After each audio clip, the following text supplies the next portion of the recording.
El ministro Félix Alvarado ha dejado la cartera del Ministerio de Comunicaciones, Infraestructura y Vivienda. ¿Será acaso que algún día vamos a tener verdadera infraestructura y dentro de ese ministerio habrá alguien que sepa gestionar realmente el tema de la infraestructura en el país? Se nos viene la ley de competencia. Sí, las derechas han bajado la guardia y bueno, en consecuencia de todo lo que han cedido a las izquierdas, hoy por hoy le toca a las izquierdas cobrarse el favor y se viene la ley de competencia, una ley que va a traer más desgracia y más estatismo a nuestro país. Quédese con nosotros en Fusionista Propone para analizar estos y muchos otros temas de mucha importancia para ustedes.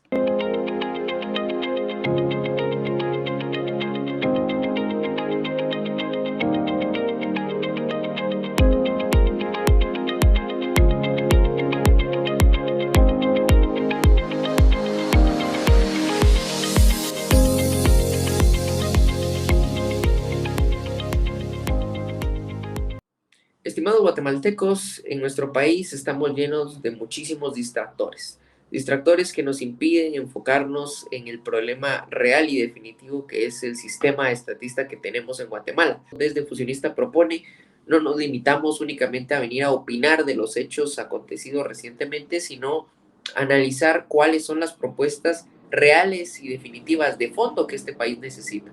Como siempre, le doy la bienvenida a nuestro secretario general Jorge Chapas, quien ya nos acompaña acá. Jorge, qué gusto saludarlo, bienvenido. Gracias, Gabriel. Muy buenas tardes, buenas noches, buenos días a nuestros espectadores. Ojalá guatemaltecos de familia, guatemaltecos que aman la libertad y trabajan diariamente por hacer más prósperas sus condiciones de vida, ¿no? Así que, pues un gusto encontrarnos con ustedes. Ojalá nos estén sintonizando en los 4 puntos cardinales de este bello país. Agradecemos su like o me gusta, sus comentarios y el que puedan compartir este video en sus redes sociales. Jorge van contra el ministro Félix Alvarado. Lo decía muy bien, no dejaron ni que pasara su domingo tranquilo, un fin de semana fuera del cargo y ¡pum!, le cae el MP. La gente, bueno, algunos acusan precisamente de que se lo merecía por su incapacidad para dirigir la cartera Sí, de infraestructura. Y la gente dice, bueno, es que más de algo, más de algún error habrá cometido, pero necesitamos que responda por sus actos. Realmente el Ministerio de Infraestructura Guatemala, que digamos abarca mucho más que solo la infraestructura pública, hoy por hoy tenemos un ministerio que abarca incluso la vivienda, ¿no? Es uno de los ministerios más conflictivos, ¿no? En el sentido de que, a ver, siempre hay problemáticas en torno a él, en temas de financiamiento, en temas de obra pública. Hoy por hoy vemos un ministerio que no es capaz de responder con obras de infraestructura de buena calidad. El país ha estado colapsado desde hace muchísimo tiempo y sigue colapsando con fenómenos como Sara, con fenómenos como las sí. lluvias que hemos visto en todo este año. Y bien, la gente acusa a Félix Alvarado de no haber sabido cómo sobrellevar la crisis de en torno a el socavamiento en la autopista Palín-Escuintla y todos los demás socavamientos que hemos tenido. Creo que piensan que quitándolo a él del cargo y trayendo a algún otro elemento dentro de este proceso de reemplazar al ministro con otro, va a haber una mejora sustancial a la infraestructura del país. Desde el sector privado organizado, pues se gesta esta idea de que a través de una ley de infraestructura vial prioritaria, ¿no? Se van a tener mejores resultados en cuanto a la infraestructura del país. ¿Será acaso que es cuestión de simplemente remover a alguien del cargo, cambiar a alguien del cargo para que el Ministerio de Infraestructura dé los frutos que se esperarían de un gobierno? ¿O la postura liberal clásica va por otro lado, Jorge? Totalmente, totalmente. Va por otro lado, desde la postura y la doctrina más bien del liberalismo clásico. Ciertamente las personas son importantes, ¿no, Gabriel?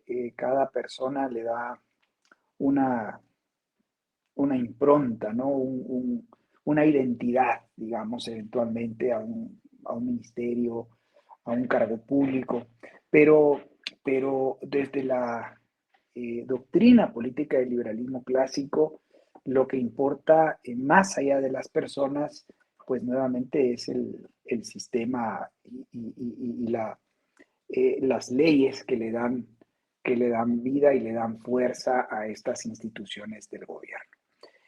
Para empezar, el Ministerio de Comunicaciones e Infraestructura debiese de ser solamente Ministerio de Comunicaciones e Infraestructura, o a nosotros nos gusta mejor el nombre Ministerio de Obras Públicas. Nada más, Ministerio de Obra Pública o de Obras Públicas. Dentro de estas obras públicas, por supuesto que no existe la necesidad de incluir la vivienda, ¿sí? La vivienda está hoy por hoy dentro de las funciones, atribuciones, poderes y recursos de un Ministerio de Comunicaciones e Infraestructura y Vivienda, ¿no? La vivienda es un bien al cual debe tener alcance el guatemalteco en general, por la vía privada y por la vía del mercado, es decir, por la vía de la oferta y la demanda. Y claro, para eso debe tener suficientes ingresos, por supuesto. Debemos liberar el sector del desarrollo inmobiliario, liberarlo de cargas excesivas, de regulaciones, de impuestos, el impuesto único sobre inmuebles, por ejemplo, el tema de las licencias y permisos, las licencias de construcción. Para nosotros, pues bastará con establecer algunos contratos, tal y como lo hacen ciudades como Houston hoy en día, quitar las cargas de los planes de ordenamiento territorial, eliminar por completo las licencias ambientales y las licencias que tienen que ver con el tema, por ejemplo, de los edificios históricos y de arqueología y demás, todo lo que tiene que ver con el IDAE, ¿no? En fin, mira, para construir un residencial o para construir un desarrollo inmobiliario tienes que sacar alrededor de 24 o 30 procesos burocráticos en la municipalidad y varias dependencias. Alrededor de 10 dependencias del Estado deben darte permiso para construir una vivienda, ¿no? Nosotros creemos que hay que derogar toda esta legislación que asfixia la capacidad del inversor y obviamente desregular la economía, privatizar masivamente lo que debemos privatizar y abrir completamente los mercados para que las familias puedan tener ingresos suficientes como para comprar una vivienda de su libre elección, ¿no? A propósito de este programa gubernamental que recién se acaba de lanzar, que lleva por nombre Mi Primera Vivienda, ¿ah? Es una política de signo socialista sobre la cual, si me dejas al final, quiero hacer un parafraseo de mi artículo de esta semana, porque creo que viene como anillo al dedo. Pero en todo caso, un ministerio de obra pública debe poder funcionar, ¿sí? Y poder estructurar un plan de desarrollo de obra pública eh, que sepa responder a las necesidades urgentes e importantes que tiene el país en materia de carreteras, puentes, puertos, aeropuertos, diques y embalses. Y eso lo puede hacer sí, solo sí. Aquí la distinción entre la doctrina fusionista y cualquier otra, ¿no? Sí, solo sí el gobierno está limitado a sus funciones propias y naturales. Estimado guatemalteco, no espere que las cosas cambien sustancialmente si seguimos bajo un sistema de gobierno ilimitado en atribuciones, poderes y recursos. O sea, no espere cambios para bien de forma sustancial en el Ministerio de Comunicaciones, Infraestructura y Vivienda si usted sigue teniendo 7 ministerios que estorban, más de 2 docenas de secretarías, fondos, programas, direcciones, instituciones autónomas que estorban y que desconcentran y diluyen la función de los gobiernos. Eso por un lado. Ahora, quiero mencionar otra política pública de signo liberal clásico que nosotros proponemos, y es la autonomía legal, funcional y fiscal en municipios y departamentos. Esto es muy importante porque lamentablemente hoy toda la lógica de la construcción de obra pública gira en torno al Ministerio de Comunicaciones, Infraestructura y Vivienda, ¿no? Nosotros creemos que cada municipio, cada municipalidad, cada departamento debiese de tener autonomía funcional. Esto quiere decir que debiese poder contratar a sus propios proveedores de obra pública en lo que respecta a su jurisdicción, sin menoscabo de que exista un Ministerio de Obra Pública a nivel nacional que atienda las necesidades de carácter estratégico y de carácter nacional. ¿Sí? Las principales carreteras, por ejemplo, la carretera que va de frontera a frontera entre El Salvador y México, y las carreteras que debiesen de ir entre puertos o entre océano y océano, digamos, entre el océano Pacífico y el océano Atlántico. Esas carreteras principales efectivamente debiesen de estar bajo la coordinación de un Ministerio de Obra Pública, así como el sistema de provisión de energía eléctrica, de provisión de telefonía, por ejemplo. Ahí sí, eso es obra pública, son comunicaciones, pero es obra pública. Eh, y a los departamentos y a los municipios, pues bueno, se les encargará dentro de su jurisdicción, pues los caminos internos, las calles internas, el sistema de drenajes internos, colectores internos, alumbrado público interno, pero las corporaciones municipales y las gobernaciones departamentales debiesen de tener esa responsabilidad y debiese de descentralizarse no solo la parte funcional, sino la parte fiscal, para que municipios puedan recaudar sus propios impuestos, idealmente uno solo, y poder transferir hacia la gobernación departamental un aporte y hacia el gobierno nacional otro aporte. Esto cambia completamente la lógica, Gabriel, y esto rompe con la idea de esperar que llegue un iluminado al frente del Ministerio de Infraestructura y Obras Públicas, ¿no? Debe ser un político. La gente insiste en que no, que debe ser un ingeniero civil, debe ser un arquitecto, debe ser... Un ministro es un político que sabe gestionar recursos humanos y recursos financieros. Debe ser una persona honesta, decente, con una visión política muy clara. Ideológicamente debiese de entender el gobierno limitado y entender cómo funciona el sistema, de diseñar, digamos, este sistema federal para que las obras públicas lleguen realmente a los municipios, no sé, Santa María Ixtahuacán, el municipio Cunén en Quiché, Livingston en Izabal, o sea, tantas obras públicas que hacen falta en estos lugares y que hoy por hoy no, un iluminado, digamos, no va a lograr hacerlo porque tiene presión de contratistas, tiene presiones de compromisos que se hicieron en campaña, Gabriel y amigos, y tienen este sistema también que hay que decirlo, el sistema del listado de obras, ¿no? Donde interfieren políticamente los diputados. Ese listado de obras tiene que desaparecer completa y totalmente, porque es más bien una moneda de cambio político, eso es lo que es, y es allí donde ocurre la sobrevaloración de obras, Gabriel, y se da pues esa perversa simbiosis entre las empresas privadas y los organismos públicos, ¿no? Las entidades públicas. Es allí donde ocurre el contubernio público-privado contra el que los fusionistas estamos frontalmente.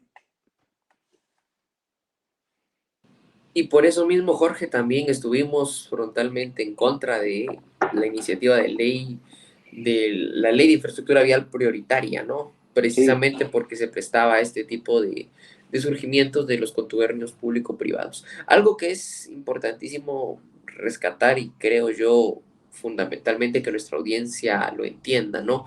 Que bajo un sistema de gobierno limitado, las obras de infraestructura pública es una de las tres funciones propias de un gobierno y a lo cual le vamos a asignar los recursos necesarios para poder levantar la infraestructura de este país. Y eso va a requerir, obviamente, que pues tengamos los recursos, digamos, necesarios, obviamente, para destinar a esa cartera. Y obviamente a través de un modelo federal que cada municipio, a través de la recaudación que va a hacer con sus respectivas autoridades, con su respectiva entidad adecuada dentro de la organización municipal, va a poder destinar los recursos que el municipio necesite a la obra pública que el municipio necesite y va a subir un porcentaje idealmente proporcional al gobierno departamental y al gobierno nacional, ¿no? Pero se va a acabar esta centralización que usted mencionaba, Jorge, que es tan nefasta, donde vemos que poco es el desarrollo en materia de infraestructura que se tiene a nivel centralizado, donde solo el departamento de Guatemala goza de obras de infraestructura más o menos en buen estado, y ni así, y el resto del país está desatendido, ¿no? Así que la apuesta por el federalismo también va a contribuir a que en Guatemala en general tengamos buenos caminos, buenas carreteras, que es quizá una de las críticas que a veces se nos hace, ¿no? Cuando hablamos de la privatización, cuando hablamos de regular los mercados y de cómo va a surgir el desarrollo de los municipios, la gente dice, bueno, sí, pero nuestros municipios están muy desconectados del casco urbano, no tenemos acceso a entradas y salidas buenas, porque aquí el camino se inunda en invierno, aquí se colapsan las calles cuando llueve. Bueno, bajo un sistema de gobierno limitado, con verdadero federalismo, auténticamente federalismo funcional, fiscal y legal, van a tener la disposición las autoridades municipales de poder gastar el recurso necesario en tener los municipios bien conectados con vías de infraestructura de primer mundo, que es el objetivo necesario, ¿no? Pero hoy por hoy, Jorge, no tenemos eso, al contrario, tenemos un sistema que cada vez más va usurpando más funciones, atribuciones y recursos, digamos, va haciendo gala de todo lo que el estatismo provoca, ¿no? Esa inmensa cantidad de usurpación que representa el Estado sobre esferas que naturalmente debiesen de ser privadas, como la agricultura, como el deporte, la atención médica, la educación, hoy por hoy el trabajo y la competencia. Y ahí quisiera ir aterrizando, ¿no? Porque Sí, se nos viene ley de competencia, Jorge. Se nos viene la ley de sí. competencia. Ya ha sido anunciado por parte del diputado Samuel Pérez, que ha recibido el visto bueno de la Comisión de Economía y Finanzas del Congreso de la República. Y pues bien, era algo que se estaba esperando, ¿no? Porque es una de las leyes que, aparte de que le va a hacer muchísimo daño a los guatemaltecos, es una de las leyes que llevaba Movimiento Semilla en agenda desde antes de que asumieran el 14 a las 14, ¿no? Era una de sus propuestas de campaña, de sus promesas más asiduas y hoy por hoy vemos cómo la van a concretar. Claro, esto se debe a la poca contención o nula contención que han hecho las derechas. La malísima oposición de derecha que tenemos en el Congreso ha contribuido a que hoy las izquierdas pues gocen de esta facultad, ¿no? Hacer avanzar las leyes malas que van a repercutir directamente en el bolsillo de los guatemaltecos. ¿Cómo es posible, Jorge, que eh, aun y cuando no tengan una bancada tan grande, logren hacer avanzar este tipo de iniciativas de ley? ¿Será acaso que hay ahí algún pacto entre derechas e izquierdas que de origen a este tipo de legislación en el país? Buenísimo el planteamiento que haces. Bueno, sí, se veía venir. Nosotros, los fusionistas, a nosotros los fusionistas no nos sorprende este tipo de avances que se tienen en esta materia. Eh, no solo debe preocuparnos esa inminente ley de competencia, sino también las reformas a la ley de alianzas para el desarrollo de infraestructura económica, decreto 16-2010, creo que es el número. Son dos iniciativas, una iniciativa de reformas a este decreto 16-2010 y un punto resolutivo, o más bien un dictamen favorable a esta iniciativa de ley de competencia. Bueno, mira, es interesante, ¿no? Todo lo que podemos extraer de este fenómeno político en nuestra calidad de gobierno a la sombra. Creo que una cosa la has dicho bien y muy claro, hay una ausente oposición de derecha liberal clásica en el Congreso de la República. A mí me llama poderosamente la atención que la Comisión de Economía del Congreso de la República esté presidida por el diputado Jorge Ayala, diputado por el partido Valor, que se supone es de derechas. Y ahí encuentras a diputados como Elmer Palencia, que también es del partido Valor, y otros diputados que podría decir unos son de centro, ¿sí? Centro derecha, y otros muy claramente de izquierda, como Karina Paz y Samuel Pérez, ¿no? Lo curioso, ¿no? Para que quede constancia, por favor, de que al final vamos a decir que es lo que haríamos los fusionistas, pero para que quede constancia de cómo lo que tú sugieres y lo que dejas ahí entre líneas, ¿no? Es que existe un pacto social, ¿sí? Nuevamente, el pacto social mercantilista o el pacto social entre socialistas y mercantilistas, quizás mejor dicho, se consolida en este tipo de iniciativas de ley, porque qué curioso, existe plena convergencia, ¿no? Mira lo que dice Karina Paz al respecto, ¿no? A mí me parece bien curioso. La diputada Karina Paz comenta que esta es una iniciativa de ley bien redactada, bastante balanceada. ¿Sí? Balance. Sí, sí, pues hablan de balance, porque claro, le da a unos, ¿sí? Y le da a otros. ¿Verdad? Le interesa muchísimo al gobierno oficial y al partido Movimiento Semilla, porque sí es un partido, aunque usted no lo quiera reconocer y aunque a papá Estado, a través del Tribunal Supremo Electoral, le quieran dar de baja, lo quieran cancelar y demás, son un partido político, aceptémoslo, y pues son muy hábiles haciendo negociaciones políticas y son, además de hábiles, pues tienen la ventaja de que yo diría que de los 158 diputados, yo diría que al menos, perdón, de los 160 diputados, yo diría que al menos unos 155, digamos, eh, son de centro o de izquierdas, ¿sí? Son de centro en el mejor de los casos y la vasta mayoría son de izquierdas. Tienen una mentalidad estatista, Gabriel y amigos. Y por 5 yo pensaría que son gente que piensa en clave de libre mercado. Por ejemplo, quiero citar al diputado Álvaro Barzú, de quien nos hemos referido en algunos momentos como un diputado con quien eventualmente estaríamos dispuestos a conversar sobre algunos temas, especialmente porque en una de las entrevistas que le hicieron sobre la ley de competencia, él decía, ¿no?, que una ley de competencia debiese de tener 3 o 4 artículos, ¿no? Y bueno, hacía ver que la competencia realmente no necesita regulación de ningún tipo.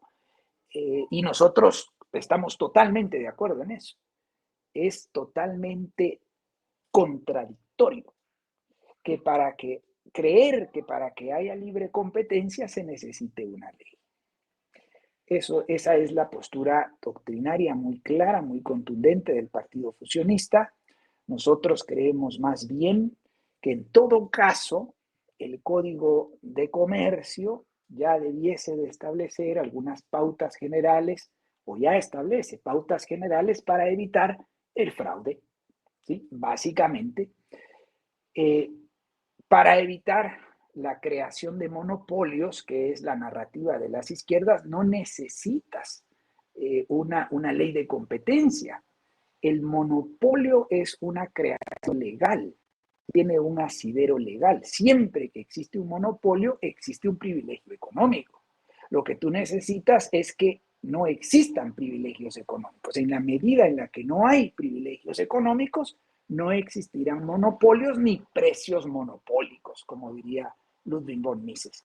Entonces, pero esto es inconcebible para las izquierdas o para alguien con mentalidad estatista. No lo tiene claro porque pues desconoce esta escuela de economía que entiende muy bien el origen de los monopolios y de los precios monopólicos o el origen del fraude, ¿no? Tú necesitas un sistema de justicia capaz de dirimir las controversias, capaz de poder dirimir los conflictos que emergen a la hora del cumplimiento de contratos y capaz de proteger a la propiedad privada. La exigencia de una ley de competencia parece que no se logra entender el origen de los precios monopólicos o de los monopolios, ¿no? Y la gente cree que con una ley va a evitar estos fenómenos económicos. En realidad son fenómenos que ocurren no porque el mercado los genere de forma natural y espontánea, sino porque tienen un asidero legal. O sea, tanto los monopolios como los precios monopólicos son la consecuencia natural de los privilegios económicos. Así que bueno, a mí me da un poco de risa y de lástima a la vez ver asesores que han invitado a las comisiones a las comisiones de economía y a las instancias de jefes de bloque y vienen a decir, Gabriel, que Guatemala es uno de los únicos países que no tiene ley de competencia en la región. Y bueno, pues lo que pasa es de que es gente que cree que el mercado debe ser regulado por el Estado, ¿no? Debe tener algún tipo de regulación porque el mercado no se autorregula. Bueno, eso es lo que Adam Smith ya desde finales del siglo XVIII planteaba como la mano invisible, ¿no? Y sí, pues en realidad el mercado se autorregula. No obstante, reitero, es necesario tener un organismo judicial con judicaturas que puedan dirimir los conflictos que eventualmente puedan surgir entre las personas que intercambian bienes, productos y servicios, ¿no? Así que nuestra posición en ese sentido es muy clara, muy dogmática. No necesitamos una ley de competencia en lo absoluto, ni con 3 o 4 artículos, ¿sí? Necesitamos más bien desregular masivamente y eso implica eliminar los privilegios económicos, los monopolios estatales, ¿sí? Por ejemplo, el monopolio de la educación, el monopolio de la atención médica y el monopolio del sistema de jubilaciones y pensiones. Estos monopolios deben privatizarse a fondo, pues. Y debemos entender que estas tres funciones o estos tres servicios hoy estatizados naturalmente le corresponden al mercado y a las esferas privadas, a sus agentes económicos naturales. Y es allí donde debe encontrarse la oferta y la demanda, que es una ley natural. No es una ley que se prescriba en una constitución o en una legislación como el Código de Comercio. No. La ley de oferta y la demanda es una ley natural. Y contra esa ley natural no hay ley positiva que pueda cambiarla. Entonces, entendamos eso, ¿no? Y, y bueno, Gabriel, para ir terminando mi participación, quiero recomendar la lectura de mi artículo de esta semana que ha salido publicado en nuestro diario de forma impresa y en los blogs del Partido Fusionista y en el blog de mi sitio web personal, jorgechapas.org. Esta semana le he titulado Ni dar pescado ni enseñar a pescar.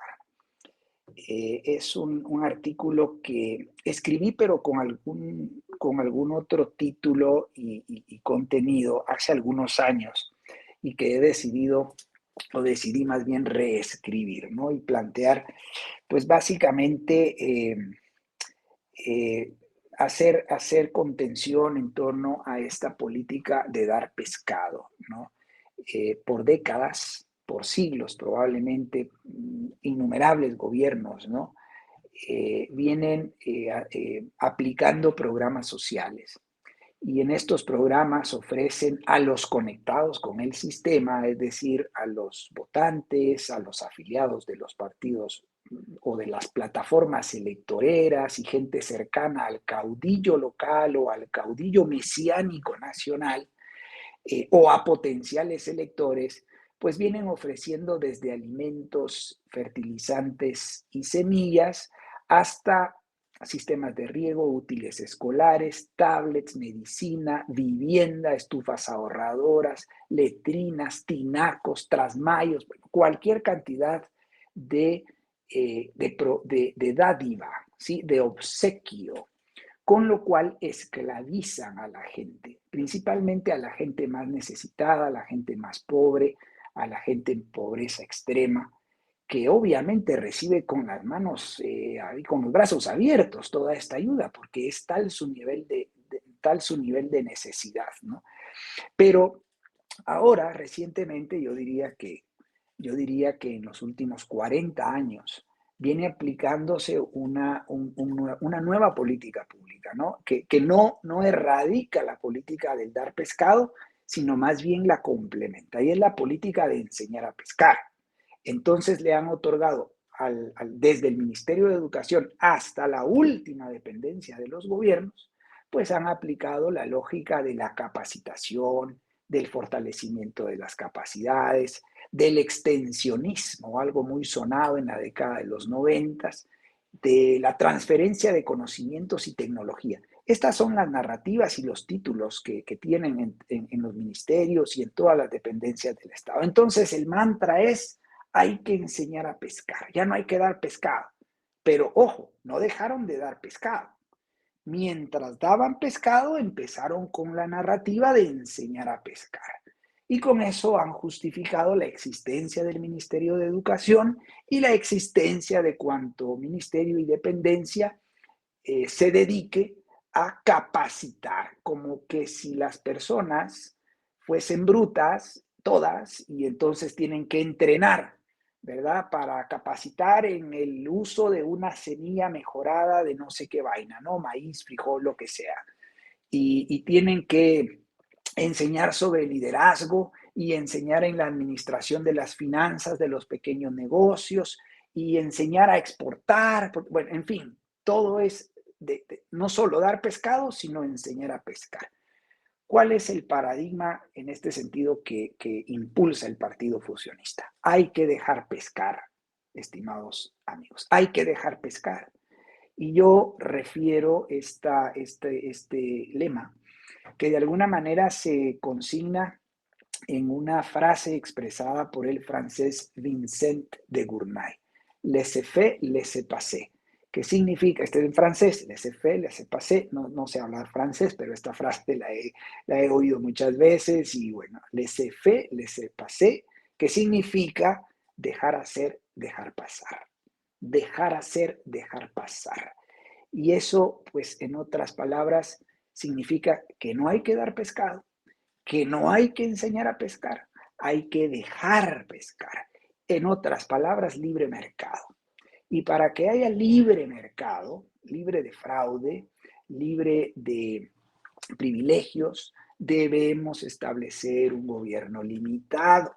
Debemos poner al gobierno en su lugar, a cargo únicamente de la seguridad, la justicia y las obras de infraestructura pública. De allí se desprende la condición de libre mercado con base en un irrestricto respeto a los derechos de propiedad y en una ampliación de los derechos de propiedad. La gente dirá, sí, pero es que yo no tengo tierra, sí, pero es que yo no tengo, claro, hay que ampliar los derechos de propiedad. Hay que consolidar los derechos de propiedad. ¿Cuánta gente hay que no tiene un certificado de su bien inmueble, pero sí tiene un certificado de posesión, que es una figura, un documento que no consolida la propiedad privada? Debemos trabajar en esa parte, pero sobre todo debemos, por ejemplo, privatizar el subsuelo. El subsuelo debe ser completamente privado y dejar de estar en manos del Estado como está hoy en día, ¿no? Así que bueno, termino con eso y bueno, este artículo lo termino diciendo que hay que pues quitarnos todas estas interferencias estatales, empezando por esa ley de competencia, la cual cito en mi artículo que no debiese de ser aprobada y aprovecho para decir que una bancada fusionista votaría completamente en contra de esta ley, ¿sí? Votaríamos en contra de la ley de competencia porque creemos firmemente que para que haya libre competencia y los precios sean favorables a los consumidores, lo que necesitamos es privatizaciones completas y profundas, desregulación masiva y una apertura completa de los mercados a la competencia. Muchas gracias, Gabriel. Con eso termino. Buenísimo, Jorge, y a nuestra audiencia quizás recalcarle que en ausencia de una bancada de auténtica derecha liberal clásica, lo más seguro es que esta ley sí va a pasar, esta ley sí se vaya a Así. aprobar.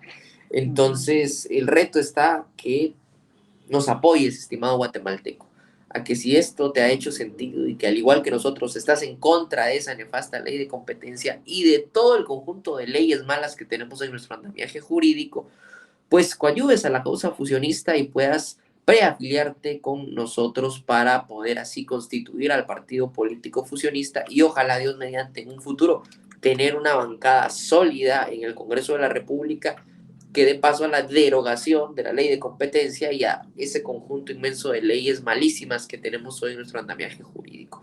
Necesitamos de tu apoyo, necesitamos del concurso de muchos guatemaltecos valientes que atiendan al llamado de la acción política y que entiendan, al igual que nosotros, que para que haya verdadera prosperidad, obras de infraestructura, desarrollo económico y prosperidad para nuestras familias, es necesario un gobierno limitado y mercados realmente libres. Y esto implica, pues, llevar a cabo un proceso de reformas congruentes, radicales y de shock que van a garantizar que en 5 grandes áreas, política, economía, educación, atención médica y jubilaciones, se apliquen esas políticas públicas propias de la derecha, privatizando, desregulando y abriendo los mercados para la gente. Así que apuesten por la transición al capitalismo liberal, apuesten por el proyecto político que está impulsando el Partido Fusionista y apóyennos compartiendo este directo en sus redes sociales, haciéndolo llegar a sus familiares, en sus grupos de WhatsApp, dejándolos un like, dejándonos sus comentarios e insisto, compartiendo esto para llegar a más guatemaltecos. Mientras tanto, nosotros seguimos haciendo buena oposición desde nuestra campaña de gobierno a la sombra, invitados a seguirnos en nuestras redes sociales, personales e institucionales también, dándose cuenta de qué es lo que estamos haciendo y cómo estamos advirtiendo de todas estas leyes malas que están surgiendo y generando contrapropuesta hacia estas leyes perversas. Nosotros seguimos haciendo camino al andar, sin prisa pero sin pausa, con Dios y con la verdad por delante.